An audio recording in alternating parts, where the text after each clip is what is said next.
Bonjour, nous sommes aujourd'hui le 3 octobre 2022. Au cours du mois, l'ensemble des marchés boursiers continue de subir le resserrement monétaire mondial et la hausse du dollar. L'indice émergent perd 9% en euros, en ligne avec le marché américain. Dans ce contexte délétère, l'Asie est particulièrement affectée, notamment Hong Kong et la Corée. L'Inde et l'Indonésie, ainsi que les actions A de Shanghai et Shenzhen, surperforment néanmoins. En Amérique latine, la situation est meilleure, notamment au Brésil, où la victoire mitigée de Lula au premier tour des élections présidentielles est une nouvelle positive pour la bourse. Dans cet environnement, comment se comportent les fonds GEM-Way? Alors, dans ce contexte de véritable capitulation, nos fonds GEM Equity et GEM Asia surperforment. Ils sont aidés par notre forte sous-pondération sur les métaux et sur les semi-conducteurs, ainsi que par notre surpondération au Mexique et au Brésil.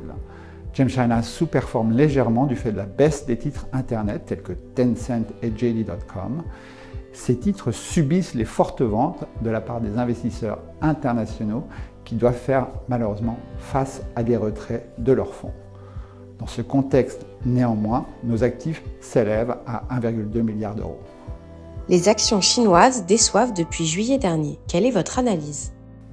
La morosité du marché immobilier, chute des transactions, baisse des prix, le retour sporadique de la Covid en août dernier et la hausse du chômage, notamment auprès des jeunes, pèsent sur le moral des ménages chinois ainsi que sur celui des investisseurs domestiques.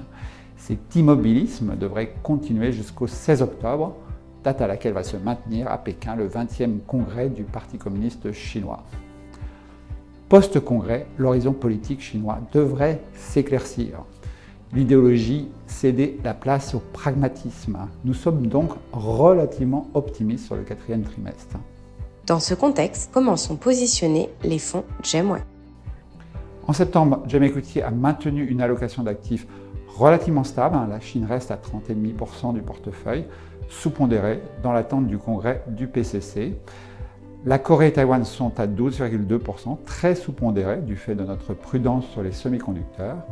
Notre préférence est maintenue sur l'Inde à 15,5%, sur l'ASEAN et surtout sur l'Indonésie à 8%, sur le Mexique et le Brésil à près de 11% et enfin sur le Moyen-Orient à 9% du portefeuille.